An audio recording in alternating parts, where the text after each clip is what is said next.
What is going on, guys? Welcome to a brand new video. Just go ahead and hit the thumbs up button. I have a real exciting one for you today because you enjoyed the house stuff so much. I want to show you one more that we looked at, but this one is actually double in price from the house with the roof, which we actually have an update on, but this is $1 million, whereas the previous 500,000, because that's what double is. So let's go check out what $1 million gets you in Sugar Land, Texas.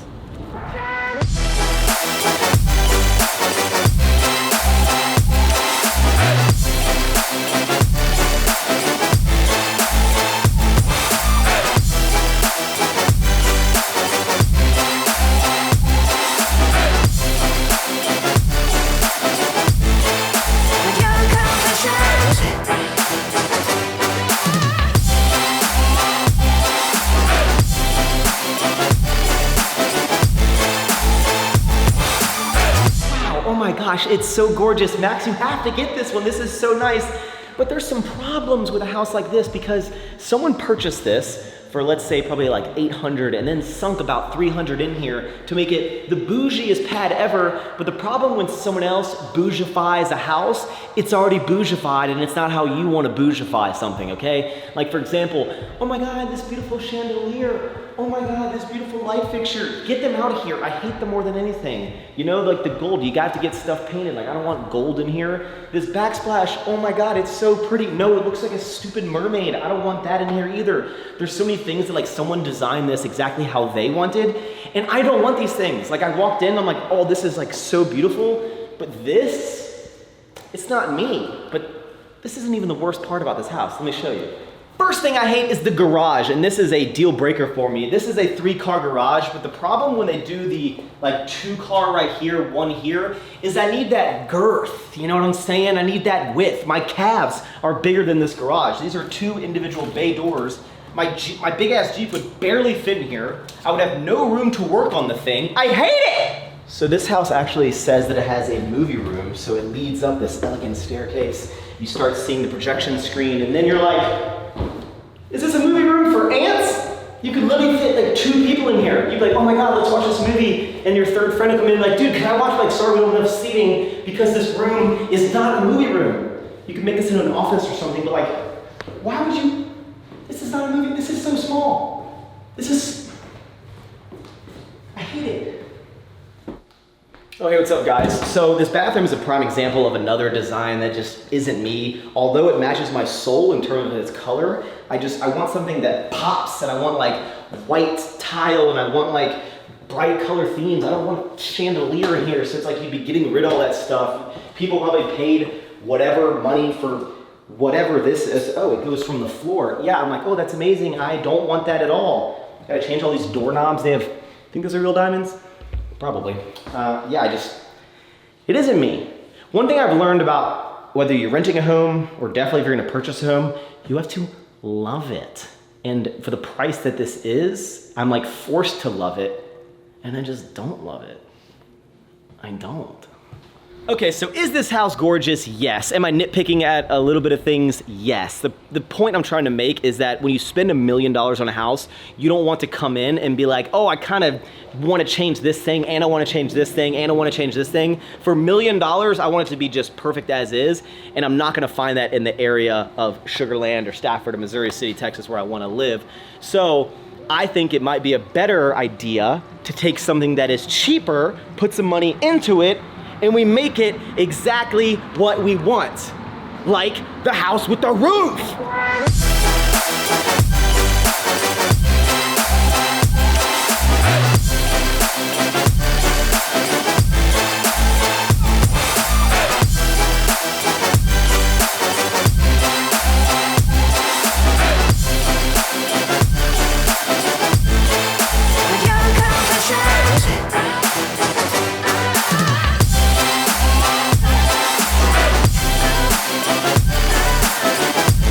The house with the roof. For some reason, I keep getting drawn back to this place. And Logan has been working her butt off to make sure that we get a fantastic deal. So as you know, we terminated the lease, or the contract because we wanted the roof fixed. They were like, no.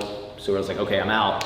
and we've been going back and forth, and now they will fix the roof, which is great because it's not out of pocket for us, and we could have our roofer completely replace it.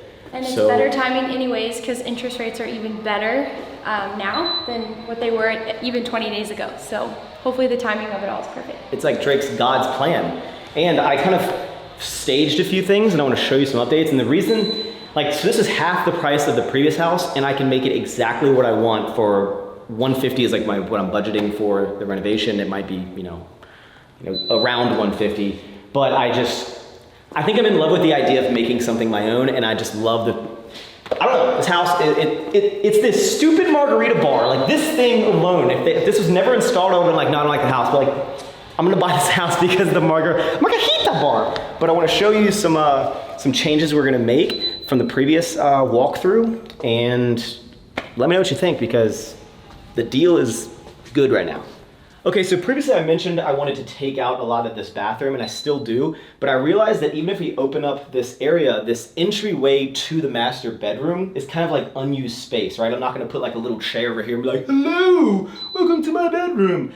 So what I'm thinking of doing, taking out these doors so the hallway would continue. Keep in mind, it's gonna be completely new floors, new paint, new windows, you know, the whole shebang. So this is a hallway, and what I would do is I would split this, so this would be a wall right here, and this would be a extra closet for the office that's right there. And then on the other side of this wall, this square would be the bathroom extended, and this would be the entire walk-in shower, which is the exact same size as the one at my townhouse, which is huge. It's like 50, it's actually even bigger than the one at my house, because we have 5 feet to walk, and then like 58 inches in width and like 56 in, you know, width. It's a big ass shower. It's just as big as my current one. And then the wall would continue right here. This would be the door, and then we would completely lose this chunk. So it'd be like the door right here. The bathroom would extend. We'd be able to put in a floating tub in there for resale value. And with this bedroom, I was kind of worried with the fitment of everything, but this string and these are my end tables and my mattress and my bed frame in my current house. So literally, this is the bed. And you still have all of this space in the room. There's plenty of space. This would all open up in the bathroom, and I want to show you the kitchen because that's what I'm most excited about. Okay, so keep in mind we would be completely renovating the entire first floor. Obviously new countertops, new floors, new paint, you know, everything. But with the kitchen, we would completely open all these walls like I mentioned, but I've been staging some things to make sure that they would all fit. And this is our 9-foot long dining table, which would go great. Obviously I'd get rid of this and just have can lighting so it doesn't like dictate where the table needs to go. And then since we're opening up these walls, the kitchen island that I want to build is actually 10 feet wide, which is huge, but it would come to about here, right? So still plenty of space before you get to the table, and it would extend all the way from in there to about here, and it would start about there and come all the way to here. So this would all open up. Again, we'd probably move the fridge to be right here. This island would stop here, and we'd get rid of this whole thing. It would just be open. We would shift the stove and everything back to there against the wall.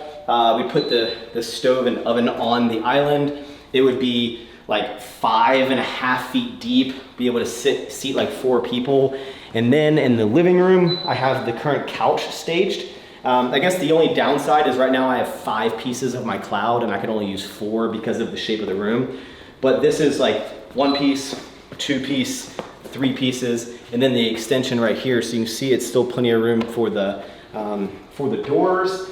And then also, again, we'd be changing like this into either a glass staircase or just like completely different rod and banister. And this bathroom, because it's rounded, I hate it. And we actually there's a pantry behind the bathroom, and we would basically push the bathroom where that pantry is and then cut this wall right here and take this chunk out, so we just make it much more open. And now a big comment is probably like, well, Max, why, like, you're gonna completely do all this stuff in the house. The point is, if you buy a house that's $1 million that has a lot of things that you want, it's gonna not be exactly what you want.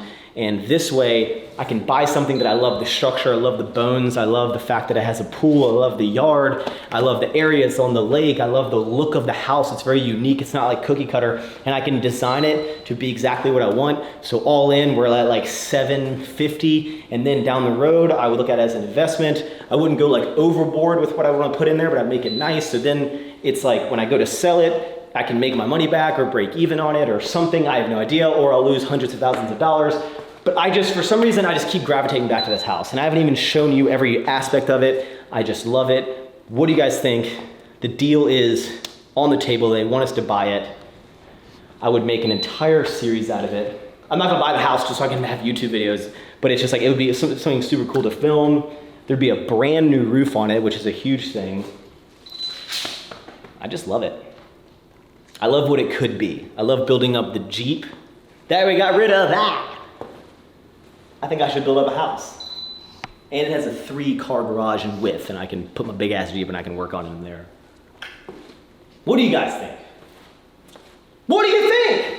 All right, so leave your comments down below. What do you think? The super bougie house or a project, right? Just like the Jeep, except this time we won't give up on it because we'll have way too much money invested into it. I wanna kind of talk about my thought process behind what I'm looking for in a home, and then you can get a little better idea inside my little brain hole. But what I'm looking for is something that is modern, contemporary, lifeless, soulless. You know, I don't want that homey vibe. I want it to be like, I have no one to love me. Like that's the home vibe I want. I don't want it to be too expensive. I want it to be a good distance from my office because that's where I live my life, and I don't want any bugs. And the reason why I like the Renovation house is because it is unique in terms of its structure. Wow, it like doesn't look like a cookie cutter home. The location is great. It's close to the work, and it's on the lake. I didn't even know that I wanted a pool until I saw it. I could literally be wet all the time, which is always cool. And there's tons of parking. I need a space for my Jeep to be able to work on it, right? And having a 3-car garage with having the circle driveway, I love it. And I can build it how I want. And here's a Maxx's old chart, and I want to give you basically the other options about how you would find a house that would fit all this criteria, right? You can go downtown because there's gonna be modern stuff down there, but the problem with those is that they are really far, right? I gotta drive a whole bunch of distance there. Parking, you're not gonna find something with like 3 spots or a place to work on your Jeep. It's gonna be like just big enough to fit your cars. So I could never really work on my Jeep. It'd be really inconvenient. I guess I did that to myself by getting that stupid thing that I also got rid of. But also, it's gonna be really, really expensive. The closer you get to downtown, it's gonna get more expensive, okay? So that's option 1. Or I stay exactly where I am. But the problem with the house that I'm at, it is modern and it's super sick and I love it, but the problem is bugs. The bugs and the mold and the fact that the house is about $850,000 to $900,000. They even throw in the mold, it's pretty cool. Or I buy something that's super bougie, which is gonna be really, really expensive, like you saw, the $1 million. It's also gonna be huge. Like if you want something that is modern and you want it to be like really like up to date, it's gonna be like 6,000 square feet for like a huge family, and I don't need that. Even the house that I'm looking at is a little bit too big, but it's not like overly crazy. So it's gonna be too big. It's the first time I would have that problem. And yeah, it's not gonna be exactly what you want. You have to change some stuff, and you'd have to basically spend more money than the like milli. So I think I want to renovate a house. Like I keep going back to that house. We buy it for $500,000. Okay. We get a free brand new roof, which is, I think they estimate is gonna be a $20,000 replacement. They're paying for that. $500,000 we buy the house for. We sink 150, give or take, $150,000 in it. At the end of the day, we are in the house. That is not correct math. It's $650,000. Wow, it's an even better deal than I thought. $650,000 plus any interest. We put $100,000 down. So I think this is the best option. It would also be cool to document it. It'd be cool to like go into something and be like, I decided on all of this stuff, and I think it really truly would be an investment because down the road, I think I'm putting money into it, or again, I will lose money. I don't know. What do you guys think? Leave your comments down below. I kind of have to make a decision really, really soon. But if we do get this house and I do have to spend a bunch of that stuff, I'm gonna have to start doing a lot more promos in my video, like this one from Movement. Did you guys know that you can get these Ever Scroll glasses for 15% off, or anything on the website? A nice watch, some jewelry, maybe if you have a girlfriend you're lucky enough, get her a gift, because maybe she saw you open up a Snapchat from like your ex-girlfriend and you're like, oh my God, no, she's like, I don't know why she's sending to me, but then like, you know, you don't have to explain that because you got her a nice Movement gift and you can get it for 15% off using code MAXX. Movement.com. Max, 15% off. Thank you for sponsoring video, Movement. Thank you for helping me pay for this house. Smash thumbs up button. What do you think? What do you think?